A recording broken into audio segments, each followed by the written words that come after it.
Technology. Uh-huh. Come on. There we go. Beautiful. All right. What is going on, you guys? Welcome to another episode of the Strain Forward Podcast. Today's guest, his name is Stephen Shelby. How do you say your middle name? Kakoa? Keikoa. Kakoa. So Stephen Yeah. Kakoa Shelby. I met him in the restaurant where I work currently, and well, everyone was talking about how he was the Rock's stunt double, and I was like, all right, hold on, I definitely got to chat about this with him. And he was gracious enough to share his story while I was there at the restaurant, and now is willing enough to come onto the podcast. And aside from that really cool fact and very fun part of his life, he's also very well versed in supplementing and like helping men really optimize their hormones and some really cool stuff. So today we're going to dive into all of that as much as we can. He's got about 50 minutes left on his drive, and so we're gonna have some fun. So, dude, let's Oh do yeah. it to fire away. Why don't you tell us a little bit about your journey into the film industry, right? How you became the Rock stunt double, because that's a pretty cool story, and just the journey within that. And before this, you were telling me like you got to learn to love the word no in the industry. Yeah. You get rejection a lot, but you've obviously had some successes too. So, man, I would love for you to just fire away and share that with the people. Yeah, brother. So, what's going on, Kyle? Thank you so much for allowing me to be on here with you, dude. I really appreciate it, man. So, a little bit about myself. I spent about 10 years in the Army and 8 years in law enforcement. And when I was in law enforcement, I was born and raised. I was born in Hawaii, and then went to Ohio and met my family there, and decided to become an officer in Ohio. So that was also where I was in the National Guard when I left active duty. I went to the National Guard and did the rest of my time in Ohio. Yeah. But while I was in Ohio, I became a deputy sheriff there. And while I was a deputy, I decided to enter into a competition show called the Titan Games. Nice. Titan Games used to be, it was like American Gladiator and American Ninja Warrior amplified, like times 10. And super, super sweet game show, but it was hosted by The Rock. Hmm. They reached out to me, his full time, his cousin, normal stunt double, Tanawai, really solid dude, reached out to me a year before to come work with him on another project. But I couldn't do it. There was a lot of scheduling situations. But this time he was like, we're going to get you on a TV show called The Titan Games. And that is when I got to meet The Rock, was on Titan Games. And Very when I cool. was there, um, there was a producer that told me, he said, a closed mouth doesn't get fed. And that's always been my lifeline for the rest of my life, as a closed mouth doesn't get fed. And what that means is if you want something in life, you have got to tell people you want it, and you've got to go after it. No one Yeah. can assume what you want. No one knows your dreams better than you. So while I was there, this guy's name is Drew. He asked me, he said, so why are you here?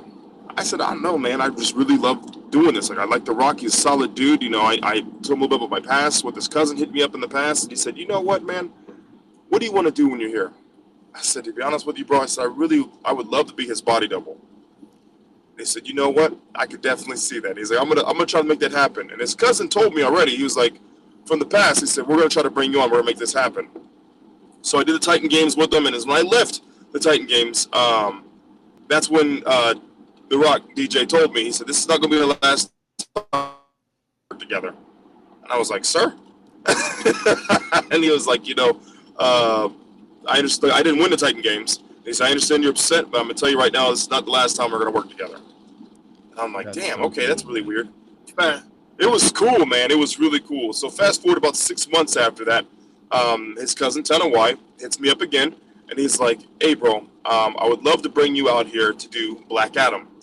And I was like, "Wait, what?" I said, that's my favorite DC superhero. I was like, "Black Adam, bro, I would love to do that. That'd be freaking awesome." And he's like, "Yeah, then send me all your stuff, and then we'll bring you out." I sent him all my stuff, and like 2 months later, I'm on a flight from Ohio to Georgia to go film Black Adam, and I was on Black Adam the entire run, and it Let's was go. such a humbling and dope experience, bro. I mean, I I got to meet amazing guys like Chris Brewster, who actually brought me fully into the industry. Chris Brewster was Captain America's old stunt double, Oh, and really? he did also. Oh yeah, this dude, he is the definition of badass. Like he Really? is dope, bro. Yeah, yeah. Brewster is he's such a solid dude, and he's the one that brought me into the fold. Him and a guy named Tommy Harper. Okay. Tommy Harper, another old school stunt coordinator, another solid dude. And the three of them, Tanner White, Chris Brewster, and Tommy Harper, they all decided that it would be best that I would fit the mold to be brought into what they call the stunt industry as a stunt performer. So when Black Adam wrapped and it was done, at the time I was still a police officer too, by the way. When Black Adam wrapped and it was done, I went back home to Ohio, and I knew I was done. Yeah. I knew that I couldn't come back. As much as I loved being a cop, and I was a cop in Columbus, Ohio for 8 years, that door closed. And what I mean by accepting the word no, when I was a deputy sheriff in Columbus, Ohio, I interviewed to be a DARE officer 8 times, or 9 times, 9 times in 8 years. I interviewed to be a DARE officer, and I was told all 9 times that I didn't have what it takes. I was told all 9 times that I couldn't offer the department anything. What was So the I left. name there? There was none. They just said that they didn't see anything in me. So 9 times I interviewed. 9 times I had that door shut on me. 9 times. And then someone who did not know me gambled on me. You know, they took a bet on me, and that's when I found out when I was there that I wasn't meant to connect with the community, but to connect with the world. Oh, I love that, dude. Yeah, let's go. Yeah, dude. So you listen to your inner voice, and when I came back from Black Adam, I was like, you know what? I think I'm done. And I talked to my sergeant, I talked to my old major, and I turned in my gun and my badge. And I remember a sigh of relief, but also sadness too, because I knew that I could never come back. Like Yeah, it was that over. door in my chapter is gone. I still talk to a lot of those guys. It's over. You know, I loved those deputies. I loved the military. My entire adult life up until that point, I spent doing selfless service. You know, I was serving my country and my community. I deployed to Afghanistan, did all this stuff, all these fun things. But now it was kind of time to just kind of change all that. And since I've been in the film industry, it has been another category of a lot of no's. You know, after doing Black Adam, super high budgeted project, the very first project I booked after Black Adam was in the jail. And it was super low budget, and it was not all sunshine and rainbows. Every set looks different. Yeah. You go from like a $500 million project to a $10 billion project. It's a night and day. Yeah, which But is kind of crazy. Like $10 million is still a lot of money, but it's It vastly is. different in that industry. What happened just now? It's very, very, very different. Oh, there you go. It's very different. And sorry, my phone timed out for some reason. I don't know why I did that. It's very different. But $10 million to you and I, that's a lot of money. Yeah. But in the great scheme of things, you're talking about paying about 100 people on a project, or 200 people on a project. That money gets eaten up pretty quickly. Yeah. Yeah. So yeah, it was eye opening, but I still loved it. And yeah, from there, everything was just you in the film industry. You only get one shot for first impression, and every shot has to be like a job interview. Yeah. Every person you meet is a job interview, and it's up to you how they perceive you. You can either be cocky, or you can be humble, come off as humble, or you can come off as someone who's really good at networking, just being very quiet, very good at networking. And for me, I got in the industry kind of on the later tip. There's a lot of people in the industry that have had 15 to 20 years of martial arts. And there's a lot of people in the industry who have had 15 to 20 years of gymnastics. Yeah. And my perception of that I had to train like them, I had to be like them, I had to perform like them. And in some aspects, that's true. And another guy told me this, Miles Humphus, another solid stunt coordinator, performer, who also doubled The Rock. He said, whatever you're good at, be great at.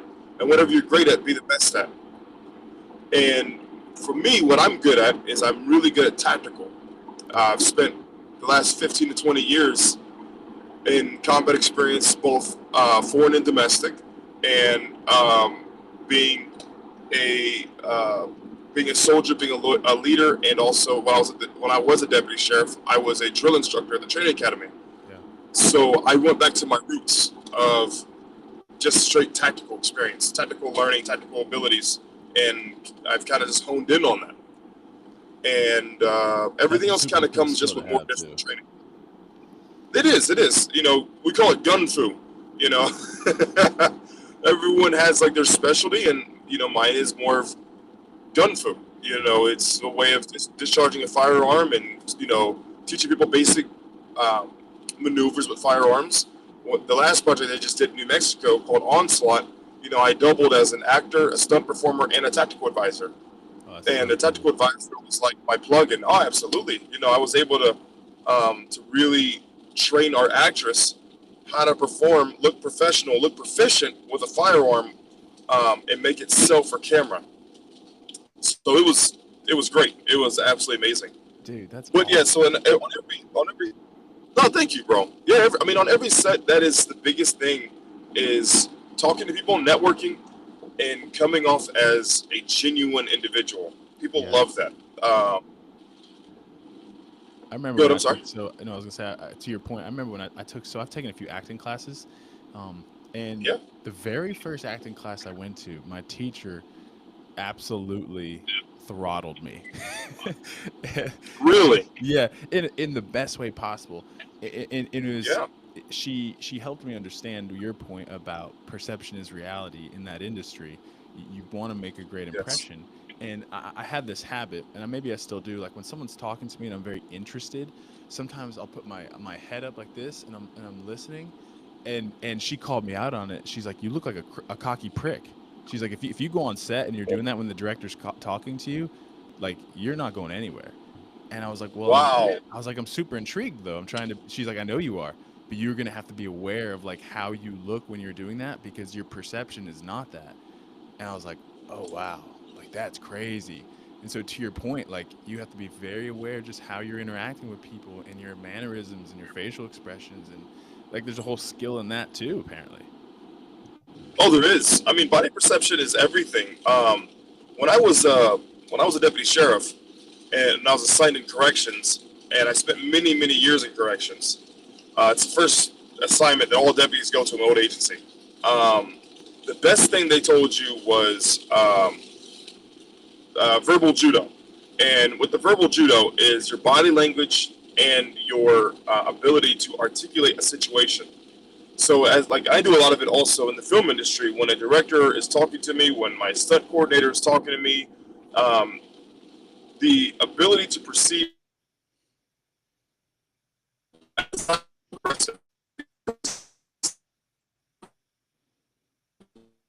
you see a lot of officers do with something called the interview stance.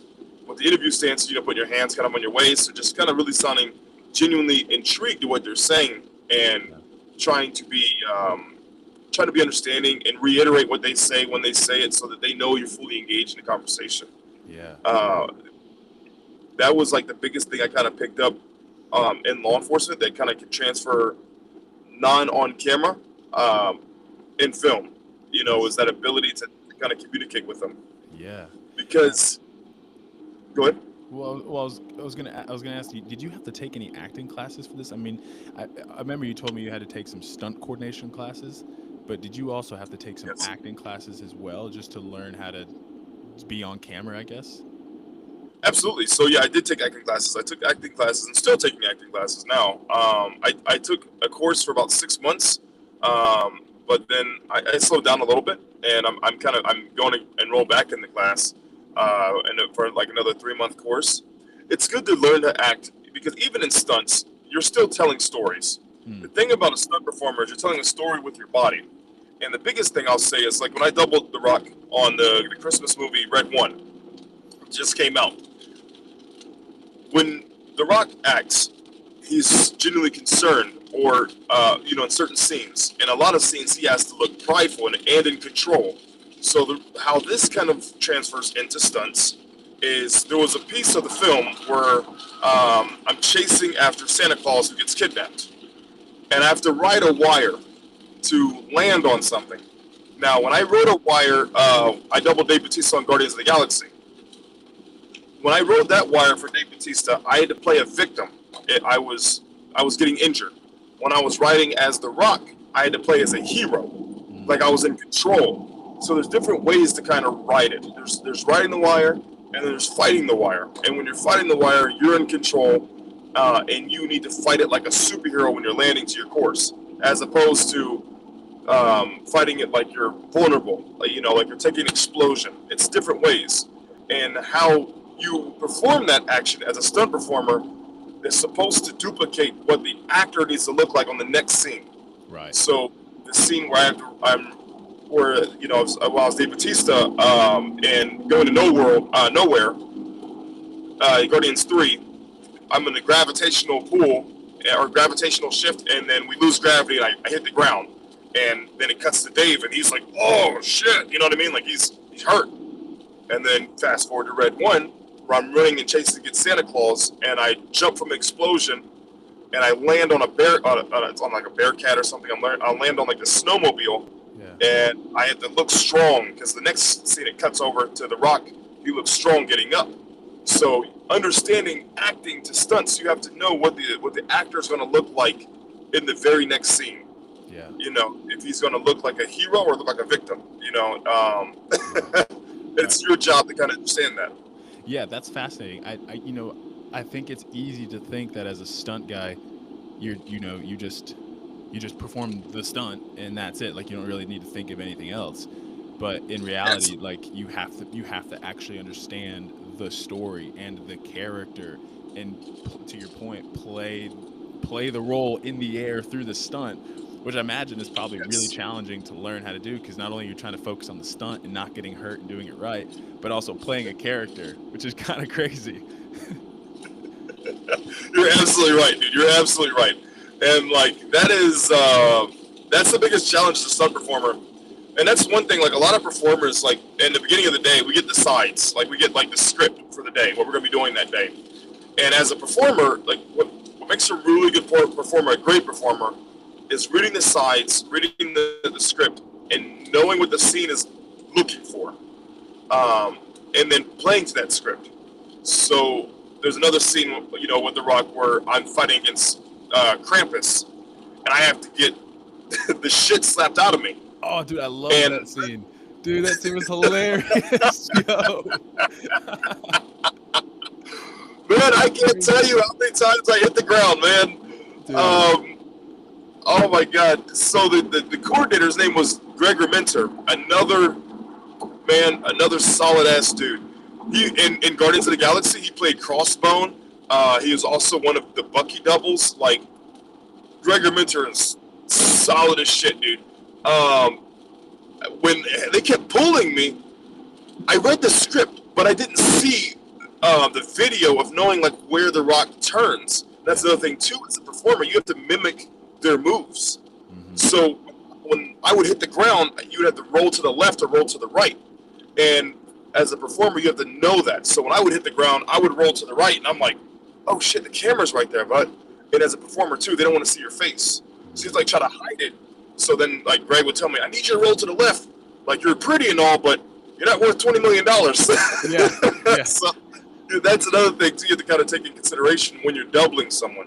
Yeah. And it's that is like a really big trick, is kind of knowing what the scene is going on, what's happening in the scene, so that you can perform your best and look the best also.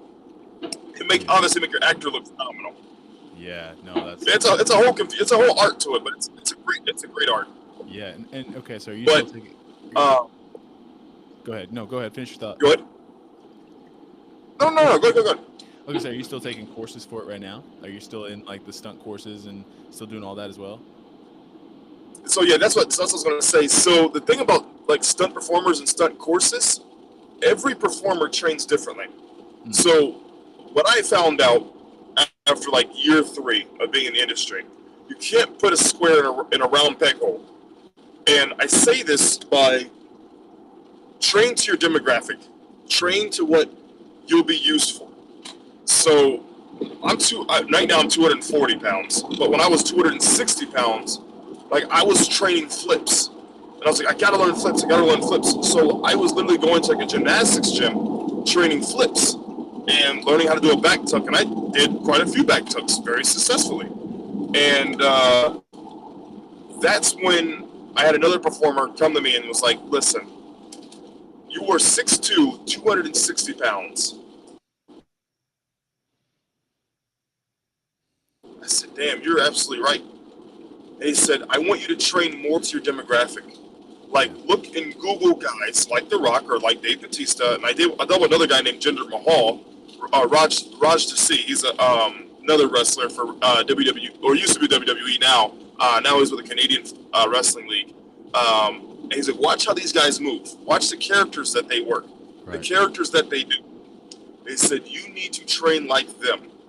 He said, you know, they're never going to hire you to do that, but they'll hire you to be the guy to throw a girl over a counter, which I've done that. They'll hire you to throw somebody through a wall, which I've done that. So he's like, you know, you need to train that demographic. How you can fly someone, how you can throw someone safely and get them there, but make it look aggressively. That's where the acting needs kind of come in. Whether you're doubling someone or if you're just playing what they call an ND, a nondescript role, just like Goon number 15, you know what I mean? The guy that just gets beat up. You know, like in Black Widow, where she does like the neck twirl and throws a dude, you know, in the hallway. Yeah. That's a stunt performer, you know what I mean? Which, by the way, Heidi Moneymaker was her stunt double. Another dope-ass performer. I worked for her on Thunderbolts and Guardians of the Galaxy. Like, she is badass. I was about to say, yeah, dude, that was crazy. That part is insane. Dude, you want to talk about, like, that's why, the people that I look at and I look up to in the industry, these are all high-level people. Like, Chris Brewster was a NASCA competitive martial artist. Heidi Moneymaker, she did gymnastics, collegiate gymnastics, you know, in California, like, level 10 or 12, like above, like, you know what I mean? So these are the guys that I look at, and I was watching how they were performing, and that's when this performer was like, listen, like, having them as your pinnacle, as guys that your motivational inspiration are great, but you need to have another different kind of realistic approach. And that's what I mean by hearing no, because, like, there are projects that I'll never work on just because of my demographic. Like, I would never work on the project Till, you know, the movie Till that came up with Emmett Till. Yep. I didn't fit the demographic. You know what I mean? There are projects that, like when Mayor of Kingstown was like doing more of an Aryan Brotherhood vignette, I wouldn't work that. You know what I mean? Right. You have to understand the demographic in the industry of what to apply for and what not to apply for. Yeah. And like if there's a martial arts movie, you know, I probably won't get that gig, but if it was like Extraction or Terminalist, you know, or SEAL Team, you know, those are the jobs that I can apply for. Because I can rappel, I can scuba dive, you know, I can do anything but skydive. That's not my wheelhouse. Wait, so have you just never learned it, or does it kind of scare you to jump out of planes? No, I just never learned it. To be honest with you, I'm not afraid of heights. That was like a big thing in like Red One. I was jumping off shipping containers, you know, that were stacked to the wazoo. That were because everything was blue screen. I was just jumping off these containers on a D-cell or whatever other wire he put me on. You know what I mean? So I'm not afraid of heights. I love adrenaline. I just haven't had the time to honestly just learn skydiving. I might do it this summer and just kind of see what happens. Dude, but that's another thing too.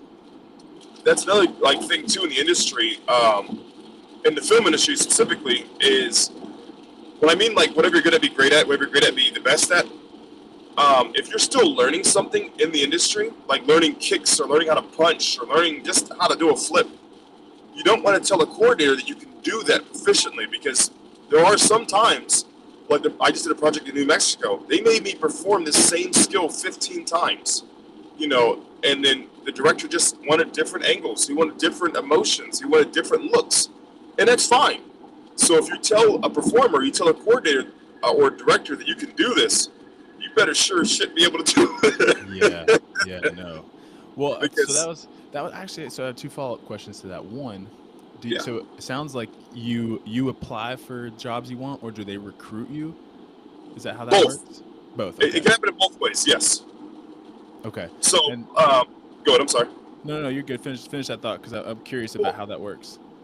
well, so like yeah, if you we have different stunt like contact abilities, different websites that like stunt performers are on, kind of like IMDb, Right. and directors and coordinators they'll get a compilation of performers, and they'll say, I know that all these people can do this task. I know that all these people are good at this. Now show me the white guys that can do this. Show me the black guys that can do this. Show me the island guys that can do this. Right. Okay, now they have one of each demographic because you can't have like a military movie with all white guys or all black guys unless it's like the time period. You know what I mean? Right. Like 6 888 was like all black females. Obviously, I couldn't work that. so, Hey, well, so it's 2025, bro. I don't know. You can. I'd have it took place like in like the in World War II, so I'd have stuck out like a sore thumb, dude. Crazy. So yeah, the performers or coordinators they'll recruit you. That's what like Heidi Moneymaker, like she recruited me to do a gig on Thunderbolts because she knew my military background.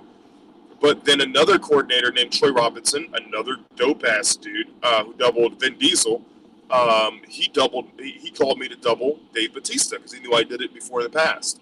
Wow. So you never know when the calls are going to come. You never know what's going to call you and when it's going to call you. And sometimes it rains, it pours. And there's a secret in the industry that they say if you ever want to work, if you're not working, book a vacation. Book a very nice vacation. I guarantee you'll get called. It's happened to me 4 times. Really? Like, yes, book a vacation and you'll get a call. That's interesting. That's like one of those old like superstitions. Dude, it never fails. It never fails. I did an Apple commercial, and my family and I booked a really nice vacation to Florida for the whole week of like the first week of July and the end of June. And while I was there in Florida with the family, I got a call. Well, before I left, the day before we left vacation, we're going to be there from like June, let's just say 25th to like July 6th. Yeah. And I was like, okay. So I got a phone call right before we were going to leave that night. This coordinator calls me. He's like, hey man, I need you for a day on a project. It's they're remaking Naked Gun. And I was like, really? Like, I'm absolutely. He's like, I need you to come out here. I got to remake this scene. Just come up here July 3rd. I just need you for one day. I'm like, all right. Say less. Told the family. I said, hey, I gotta fly back up. We're already down here, and we're leaving in the morning time. Let me just pack my stunt bag, and while I'm down there, I'll just fly back, and then I'll come back that day. It's like July 3rd. We'll be able to spend the 4th of July with each other. It'll be great. Everyone said, all right, that's fine. Don't worry about it. So right before we left that night, I put all my bags in the car, and we're enjoying the vacation. We're down there. We're living life. And then the day comes where I have to fly back to Georgia to work. So I'm like, okay, say less. It'll be great. So I fly back to Georgia, and while I'm on set in Georgia, I did an audition for a project about a month prior. While I'm there in Georgia, this project calls me. It's Apple. They want to send me down to, they want me to do a commercial for me. They want me to do a commercial for them. They booked me on this commercial. They call me and say, hey, you've been booked. Good news, you got the job. Bad news, you leave tonight. I'm like, leave tonight? Yo. Like my family's in Florida, and they're like, yeah, you leave tonight. I'm like, well, hold on, I'm on set right now. What time do I leave? They said the latest flight is at 7 p.m. I was like, 7 p.m.? Okay, like where am I going? They said Argentina. I said, wait a second. What did you say? They said you leave for Argentina tonight at 6. So my family's in Florida. He said, hey, you want the job or not? I was like, oh my God, you can't say no to work. You can't say no. Yeah.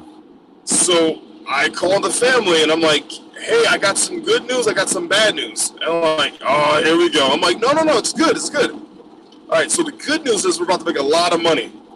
The bad news is I got to go to Argentina tonight. And they were like, are you kidding me? I was like, I'm so sorry, I'm so sorry, I'm so sorry. Yeah. And they're like, okay, for how long? Like, it's a commercial. Usually it's a day, it's 2 days. I'm like, they need me for 4 weeks. And it's like, are you kidding me? 4 weeks in Argentina. So I left. I was on set. I performed my rec. And then I had a buddy of mine pick me up at the studio, and I flew out to Argentina that night. Dang. Yeah, so that's what I said. If you ever want to work, just book a vacation. Wow. Just book a vacation. I guarantee you'll get called for something. That's crazy. But I didn't mean to interrupt you. You said, so you're talking about the platforms. I'm sorry, go ahead. No, my follow-up question to that was actually going to be how hard has it been balancing this with family? Because with all the Oh, yeah. travel, I mean, obviously making good money is great, but has it been Yes. challenging balancing that with family life? Because I know that that's important to you. Yeah. So family is always very much important. Yeah. Family is the most important thing. And if you don't have if you don't have a happy home, then there's nothing to go. There's no reason to be doing this. You know what I mean? Um, that is the biggest thing. And we're very big into faith. So faith is like number one, and then number two is family. And I always feel like God doesn't present opportunities for you not to take them.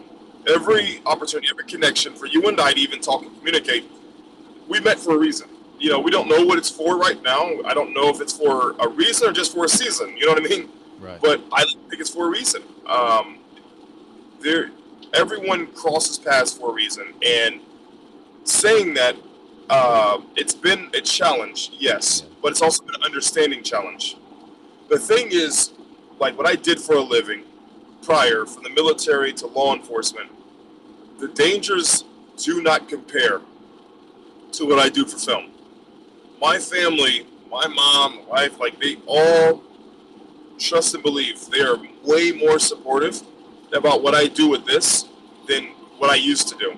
Yeah. Because doing a traffic stop at 2 o'clock in the morning on a freeway, or being deputies in a cell full of 35 inmates, and all of them are in there for crazy violent crimes, or being in the military, you're taking small arms fire from an unknown area that's surrounded by community. The dangers of that life to what we're doing, to what I do now, has been unwaverably unwaverable. Had unwaverable. I'm trying to find that word. No. Yeah. I know what They've you had mean. an yeah, you know, oh my God, they've Yeah. had a uncanny amount of support for me. That I'm sorry, go ahead. No. Yeah. I mean, I can imagine that they're. I mean, not only are you making better money, because as a cop, like being a cop is such a thankless job, and it actually breaks my It's heart for cops because like they're doing they're doing such a hard job, and they I are. don't say that lightly, and they don't get paid jack crap, dude. It's insane. Yeah. Yeah, being a deputy taught me a lot. It taught me a lot about people's struggles. I was a CIT instructor at Crisis, or not instructor, the CIT certified deputy, which is crisis intervention training.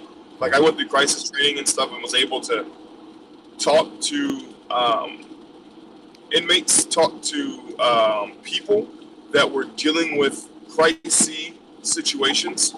No one ever calls the cops just to say, "Hey, how's your day going?" Every person you're talking to, whether you're responding to a call of someone's daughter dying, Oh.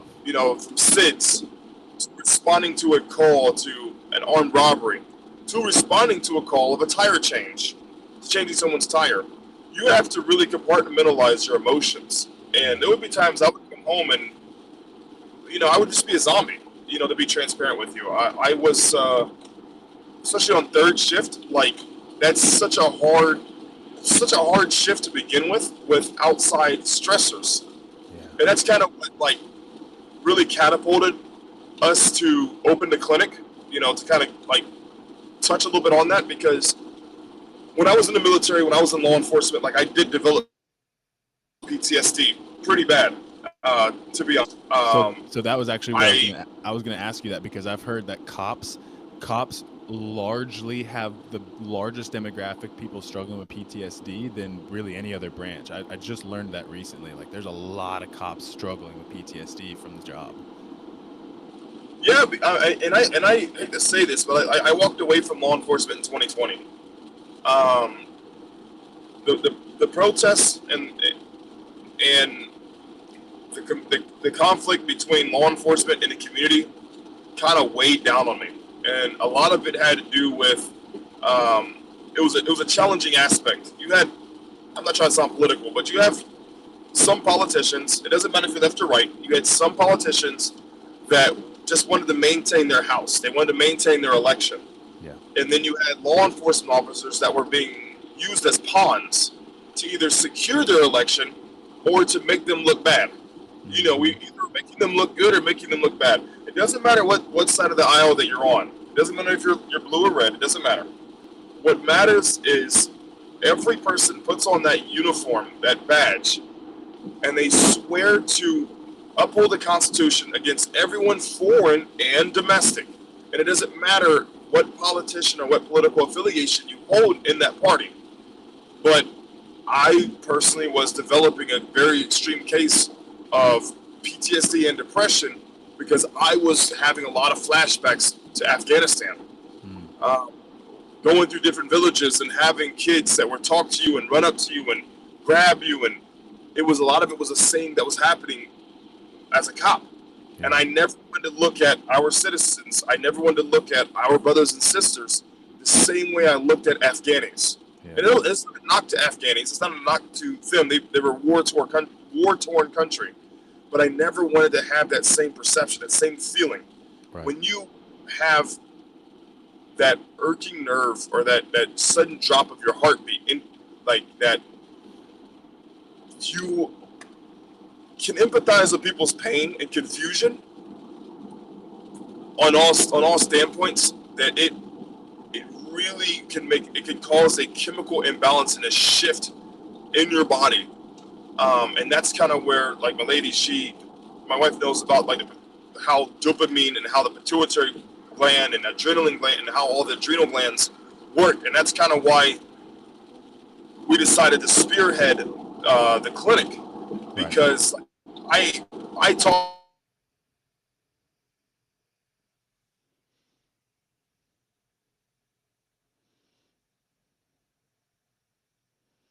My thing on don't disturb. Did that come through? You're good now. Yeah, you're good now. It's recording again. No, I'm sorry. No, you're good. You're good. Whenever I edit this, I'll just splice it together. You're good. But keep going. Okay, I'm sorry about that. I put on non-disturb. Yes. So when she does, like, when she started diving even further and even deeper into hormonal health and wellness, and we do a lot of stuff with the local law enforcement here in Georgia, but also the military units now, the National Guard units down here in Georgia as well. And the reason why I specifically look into National Guard units is because a National Guard soldier is they are a soldier first, and they're a civilian. So in the military, when I was active duty, that's all you did full time. And in law enforcement or in the National Guard, you have to have that ability to shut it off. Yeah. And if you can't shut it off, then you have other issues. You know what I mean? There's other secondary issues that are starting to kind of drive on. And that's kind of why we decided to open up the clinic and really focus on that. And it's not just for law enforcement, military. There are a lot of women that have PTSD. There are a lot of everyday women and men that have PTSD, from traumatic relationships to things that have happened to them in their childhood that they don't understand. Yeah. There's a lot of things that, when I was a cop, I really tried to focus on the mentorship of kids.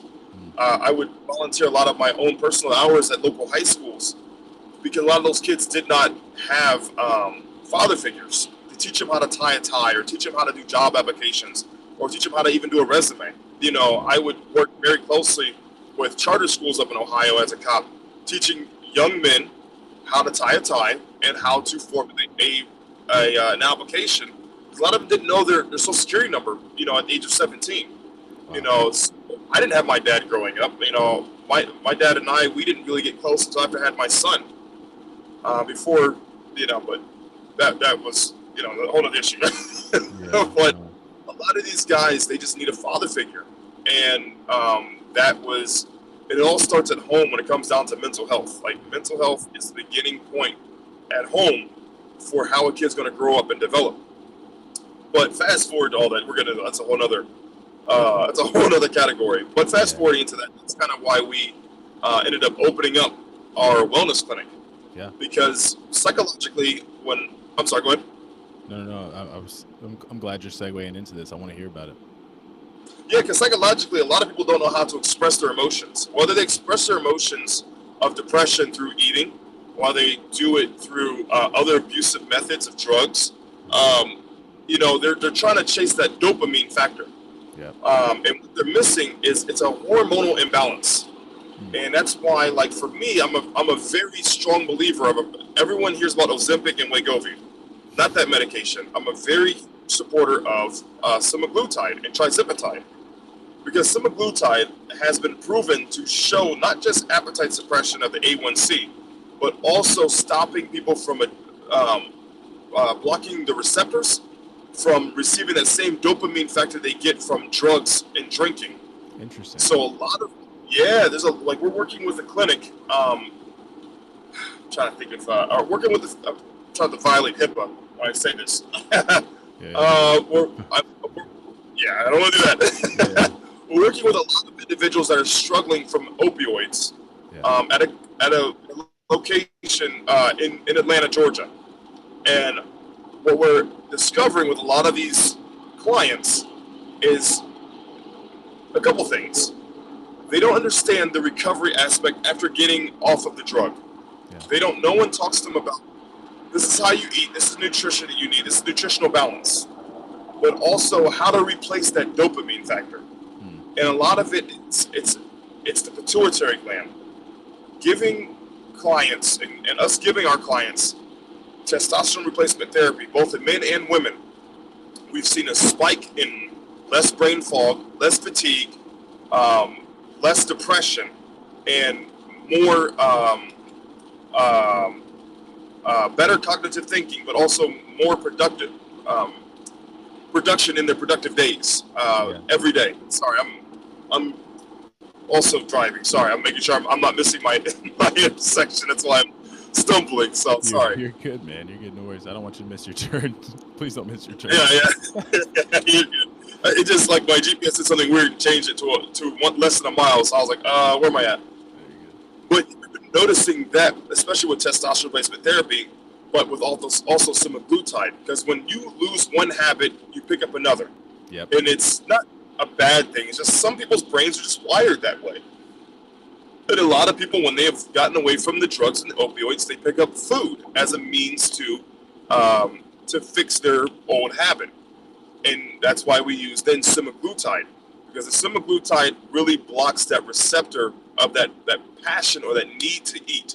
Like, it really it regulates your blood sugar, it regulates your body to have that constant need, a constant function of wanting to eat. It's a phenomenal medication. It's not addictive. It's not addictive at all. Like, that's the beauty about semaglutide, is you can take it without being addicted to it. Yeah. And then we'll talk to clients that once they do start losing the weight, we then introduce something to them like a growth hormone to help them start packing back on muscle tissue. And then they start feeling and looking like their old self again. And then we then talk to them about testosterone replacement therapy, and that will help them with the dopamine and kind of resetting their hormonal glands, and unfortunately the TRT is synthetic, but we do have non-synthetic like HCG or enclomiphene or Clomid that will help clients kind of regain their own natural testosterone cycle. And we've seen great results on all of that, especially from people that have been struggling, especially veterans struggling from PTSD. As a veteran, myself, when I was going to the VA a lot, and it's not really a knock on the VA, but kind of a knock on the VA. That they push a lot of medication that has a lot of secondary issues that they don't really Yeah. talk about. Yeah. You know, one of those secondary issues of antidepressants is erectile dysfunction, and they Mm. don't talk to you about that. You know what I mean? And they're just like, erectile dysfunction. It's like, well, now I'm not sad here. Now I'm sad here. You know what Yeah. I mean? Yeah. Like now I can't perform. Like it's a whole new level of sad. Yeah. So that's like another big thing. Like we try to focus on as well with doing the hormonal replacement therapy is look, let's get away from all these prescription medications. Let's take a holistic approach of medication, because there are things that people can get now, like peptides and GLPs and testosterone, can really solve a lot of their problems. And we're testosterone today's modern men, not because we're all crazy. Well, it's a lot of it's the chemicals in our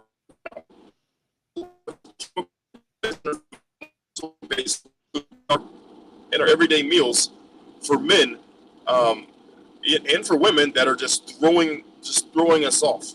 Yeah. Uh-oh. You there? Yeah. No, I'm here. Okay, sorry. It's just throwing us off. And that is like a big thing that I tell a lot of people, like while they're training or even while they're trying to get their life back on track. I'm like, listen, the first thing you need to do before you start training, before you start trying to get your life back on track, trying to eat good food, healthy food, get a blood test done. Get your blood levels checked. That's the first thing to do before you embark on any journey of just getting yourself into a better place. And the reason why I say get your blood levels checked, because you have to know what's going on, under the engine, under the hood of the car. Yeah. You can't just keep running you can't take your car out of the garage, you've been trying to refurbish and change and just say, you know what, I'm just going to take it on a 50-mile drive, or I'm going to take it cross country. Without checking oil, checking the fluid. You have to know that stuff. And as trainers, like I'm also a NASM trainer, so I used to train. I don't train anymore. I don't clients. But as a trainer, like that's one thing I tell a lot of trainers. What's going on?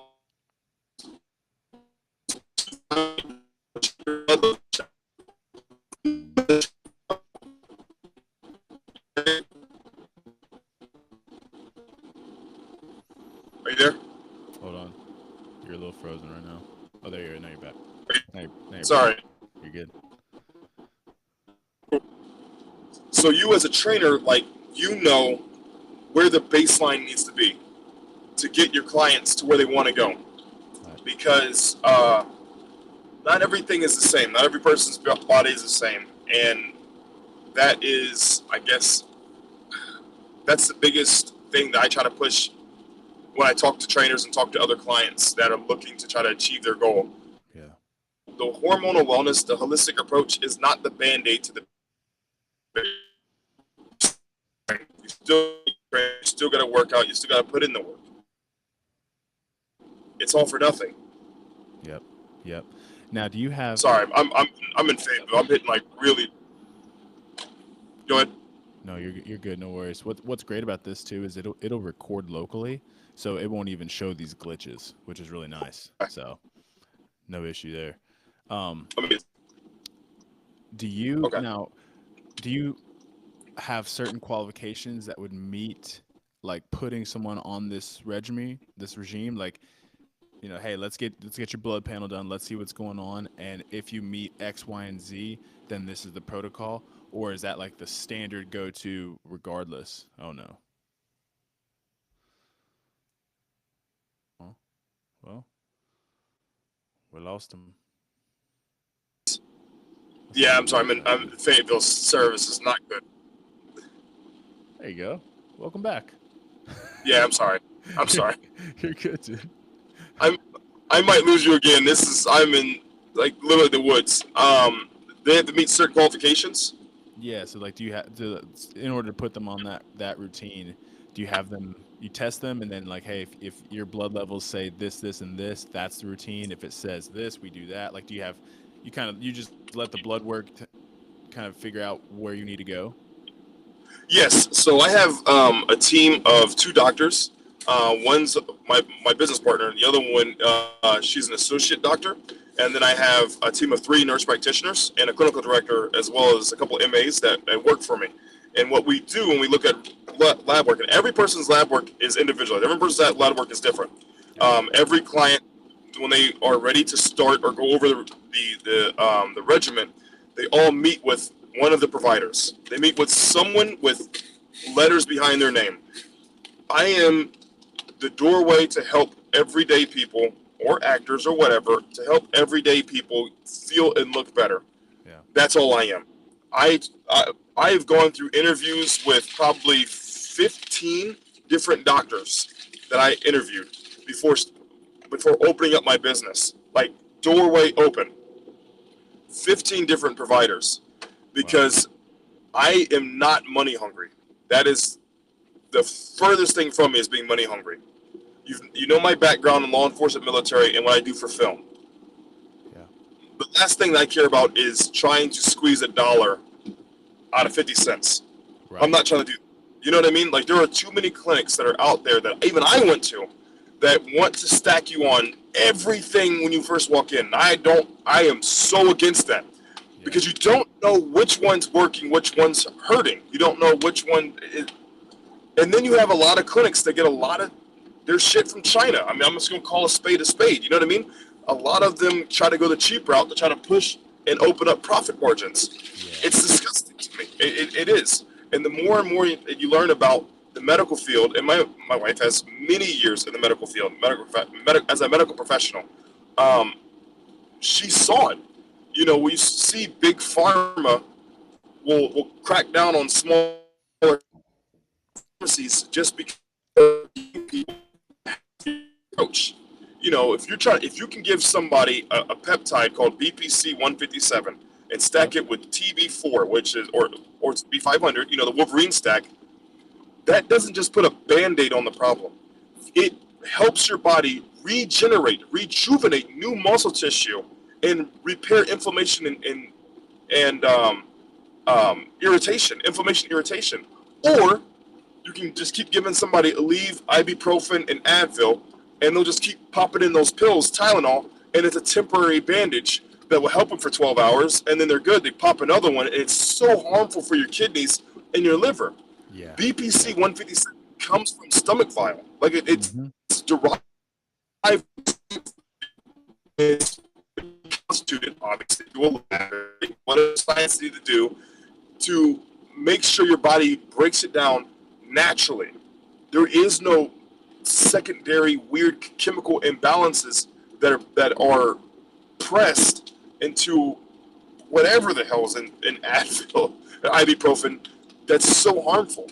Like Yeah. I had clients that were on BPC 7 for 3 months, 2 months, that were repairing from an ankle injury where the doctor said, "Oh yeah, you're going to need ankle surgery. That will take you about 6 months out of the game, and then we'll give you, you know, these Percocets that will then you take it for about a month, and you should be good."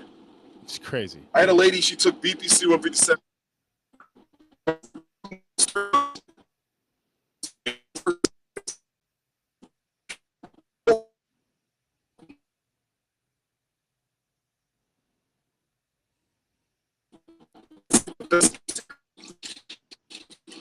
Oh, There you go. I don't know, reconnected. Can you hear me? Yeah. Okay, there we go. Um, and yeah, sorry about that. And the biggest thing is with those peptides, like that Wolverine stack, for people that are trainers like yourself, or you know, people that are trying to get into fitness and wellness, after the first week, you're sore as hell, and you're like, you know what? I don't see any results. Fuck it, I'm done. And Hmm. that's a bad approach, and that's why we try to work hand in hand with trainers, because one, we give them that you give them that healing peptide, but two, you also give them like a growth hormone peptide to help them start seeing results. And then with them seeing the results from our stuff and your regiment, they're like, this is a no freaking brainer. Like Yeah. I am seeing results in 3 months, 6 months. Like I look hella good. You know what I mean? There's a difference between, you know, being in shape and being fit is two different things. And if you're a trainer trying to get someone in shape and not just trying to get them fit. Like, if you're going to get them in shape, give them all the tools. Because I guarantee you, one client will tell everyone about you. That one client will tell them everything about what you did for them. And then with my clinic, I am, again, okay with saying no. I've had young adults, young 20-year-olds have approached me and have asked me for different things. I'm like, yeah, no, I'm good. You don't need it. It's not anything personal. It's just your body doesn't need it. You know what I mean? Like, as you get older, that's when things kind of change. Yeah. But yeah, I'm sorry. That good. I was just say, yeah, for a young man coming in their 20s, I mean, if they're healthy, like a healthy 20-year-old, they don't need to be on anything. If they want to be on anything, they're just like they just want to get on some roids to get all jacked for the gym. But like you don't need that for sure. No, and you don't. And that's another thing too with the people that get their testosterone from the backdoor source or from the homie. You know, I try to explain to them like you don't know what you're getting, and that's the thing. Another thing I tell people that get like their peptides from like Peptide Science or Blue Sky Peptides or amino peptides or whatever. Yeah. Like, they don't say, first they all say research chemicals. They don't come from FDA registered labs as you do when you get from a physician or from a provider. They come from those come from actual compound processes and labs. Going to Peptide Science, going to like other peptide sites, I don't understand. Like, would you really inject something in your body that you bought online? You know what I mean? That everyone can buy? Like, that's the scary part. Like, we've done blood panels on people that have done that, and it comes back with weird chemicals in their body. And I'm like, and one of the chemicals that was being sold to someone from it's called CJC, which is a growth hormone, it conflicted with their COVID shot. So they bought this peptide from online in their COVID shot. It conflicted with each other. And I'm not knocking the COVID shot. I'm just saying, like, whatever the hell it is they bought on this Peptide Science site or peptide online site, you have no idea. You literally take a gamble in the dark, hoping the label says what it says. It says, You know what I mean? Yeah. So that's my 2 cents on that. I don't know why anybody would buy crap from online like that, but some people really. Yeah, sorry. No, some people get the mindset of like, well, F it, or not even F it. Some people get a rush from being like, well, let's see what happens, and they'll just inject it. They don't care, and they don't understand the ramifications of that. And then when they get older and they're like trying to actually have a healthy life and take care of themselves, they're still dealing with side effects from injecting this crazy stuff in their body. It's like, dude, you really have to think through this process. If you're gonna do anything with hormones and whatever, it needs to be quality. You need to have blood panels. You need to make sure someone's telling you, hey, this is what the protocol is. And if you do this smart and intelligently, it will work for you. It's a big Yes. decision. Well, the thing is too, what a lot of people have to do as well is if they go to these clinics, when you're going in there, and I'm not trying to throw shade at any clinics. If you go in there, ask them, what is your medical background? If they're giving you this free consultation or talking to you, ask them, what is your medical background? If they tell you, I'm a MA or an LPN or an RN, where's your certification? I want to see it. I just want to see it. That's it. I just want to see it. Because you want people to put their money where their mouth is. Yeah. If someone is going, just like an instructor, a personal trainer, if you are a personal trainer, if you're a mechanic, how can you be a mechanic if you've never driven a car? Like, you know what I mean? Like, why would you go to someone who is a mechanic who drives a Chevy but works on BMWs? Right, you know, you don't, or has never driven a BMW. You know, I'm not saying you can be educated into things. Like, you don't have to learn. You don't have to be on hormones to know how hormones work. But you really need to understand personal life experiences. Yeah. Like me, like I went to a clinic and I talked to a lady, or talked to a guy who was in his mid-20s, and I was a dad at the time. It was his mid-20s, and he was talking to me about my health and wellness. And I was like, listen, man, like I asked you a question, like, do you have any kids or anything? No, I don't have any kids, but I'm telling you, like, this is what it needs to be. I'm like, listen, dude, our life experiences are not the same. And I'm not saying like an open heart surgery doctor has to go through open heart surgery and know how it feels. No. But I do want to talk to someone that understands what I'm going through, that Right. really does understand. Like as a mom going through menopause or going that has a baby, their a women's body, their body changes. You can't. It's really hard for a woman in her mid to early 20s to talk to another woman who has three screaming babies at home and telling them like, oh yeah, like, yeah, we'll look at your levels and we'll tell you what your levels are dealing with, but like really trying to get that personal care. Like Yeah. personal care is very, very important. And that's Yeah. kind of why at the clinic, like I really was very selective in people that I chose to represent my clinic. Hmm. I have a lot of moms. I have some dads. I have some people that have competed, and I have people that aren't just in the film industry. You know, Hmm. they also everyday lives, have everyday jobs, um, and I want them to be a good representation because I know those kind of people aren't just going to sell juice. Right. Like they're going to figure out what's best for you because those kind of people have lived lives and they understand wanting to just live a better life. 100%. Yeah.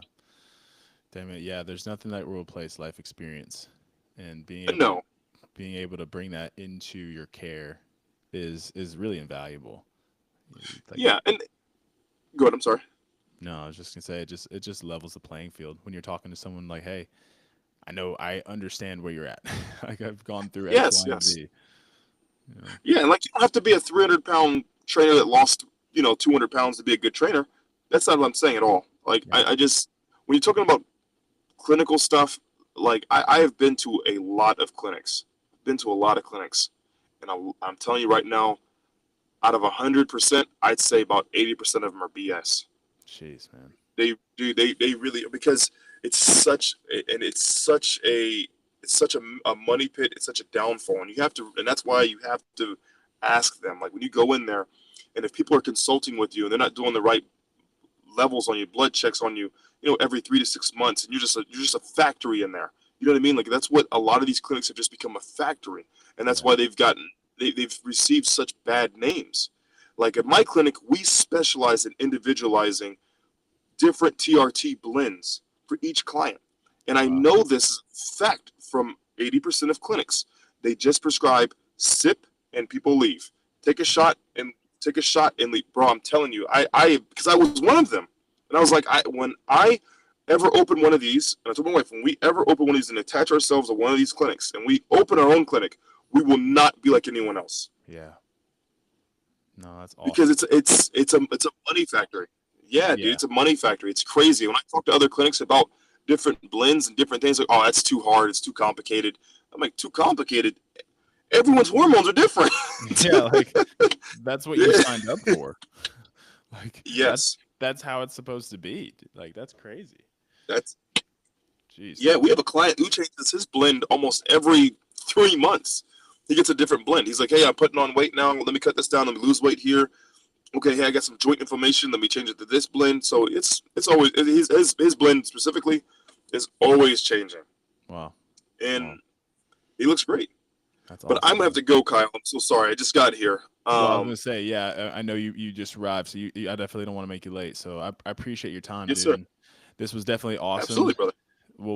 I'd love to do Yes. another one with you sometime, and good luck to you. Yeah. Oh, And I'm down, dude. I'll send you some clips or something, man. If you want to try to get some clips of a little bit about my background as far as film, I'll see something called a stunt reel. I'll text it to you, and you can do what you wish on it, dude. If oh, that'd be you sick. Yeah, definitely use it, send that over.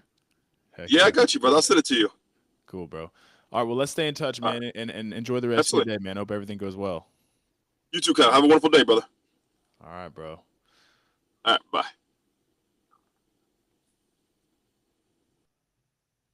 Here we go. All right, cool.